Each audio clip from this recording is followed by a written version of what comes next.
ชุมชนเข้มแข็งมาออกกำลังกายกันจ้าพี่น้องบ้านเฮาออกกำลังกายกันอายุ50 บวก 60ก็ยังแจ๋วอยู่นะคะ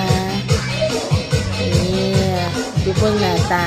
50 กว่าแล้วนะจาก60แล้วอันนี้ยังวัยรุ่นอยู่เลย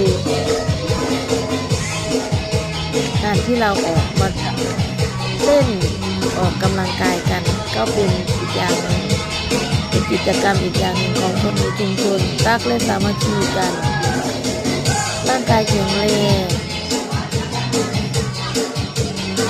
เห็ดปลากันยังแรงมาจากชวนกันมาออกกำลังกายนี่แหละวิถีชีวิตของคนชนบท